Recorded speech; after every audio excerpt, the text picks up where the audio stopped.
One of our board members, a good friend, has always said that service coordination really becomes a calling. It is. It becomes a calling. I don't feel like it's a job. I feel like it's a calling for me to be able to assist them. Coming to work knowing that you're helping someone every day is a good feeling. It makes you feel good inside, and I can be the one person that they have that they can lean on. And I love it. I love just being able to interact with you all is a blessing to me. We truly love and care for each of them. We mourn with them, celebrate with them, and we're family to those who have none. Not everyone is set out to have this as part of their life, but those that are, they know they're there for a reason, and it's a calling. And I have to say, I feel the same way about what I do.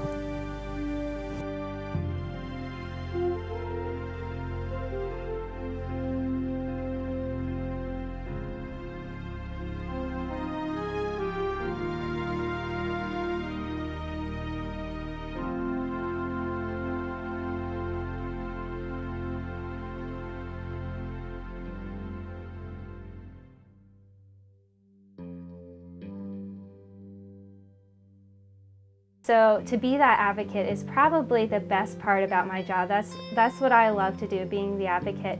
And also being able to empower them to be their own advocate is really exciting. So I'm sort of glad she was there. She backs me up. And so she's... That was a big hurdle yesterday. It was a big hurdle, and I can't think of, you know, for her to help me out like that, it's wonderful. I'm there to advocate for them, to comfort them, to let them know that, you know, it'll get taken care of, you know, and to not, you know, get anxious. But really, what are the cost savings, especially in light of today now with healthcare reform? We really need to show how is this position able to save costs, keeping people in a non-institutional setting. We manage 425 communities nationwide, of which about 150 are senior communities. And I can tell you that the quality of life delivered at those sites with service coordinators far exceeds those without. And it's our dream and vision that we can bring service coordinators to every senior site in our portfolio.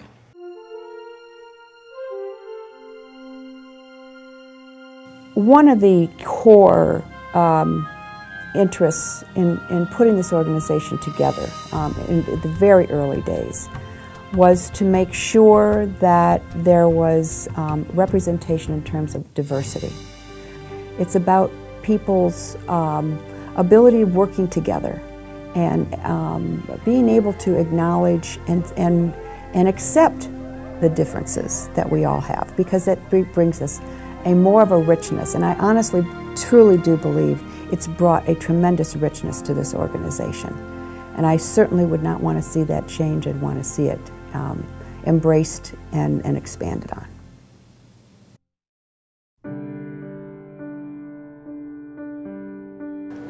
She does so much for all of us. So it's hard to say what she's done, because every day she does something else. It's not so much about taking care of others as it is how to serve them. And when you serve others, you build them up. You see them as your equal. Sometimes when you think about taking care of someone, it means they're a bit broken. They're not on the same level as you, and you've got to, you know, you've got to take care of them, as opposed to, I'm here to serve you, which I think is where service coordination, the term, comes from. But to serve others means they're your equal and you're working with them, side by side. You know, because when I first moved here, I thought I moved here to die. Gail brought these programs in, you know, and that's what brought me back to life. You know, it's to help the residents to grow, let them be useful. They say a community will be judged by how it treats its elders. Our vision is for service coordinators to be available to every senior as they age, with hopes that as I age too, there'll be somebody to help me along on my journey. The people I meet in this profession are there because they're supposed to be there. And we walk the path together. The journey is the same. And I wouldn't imagine not doing it exactly the way it's been done.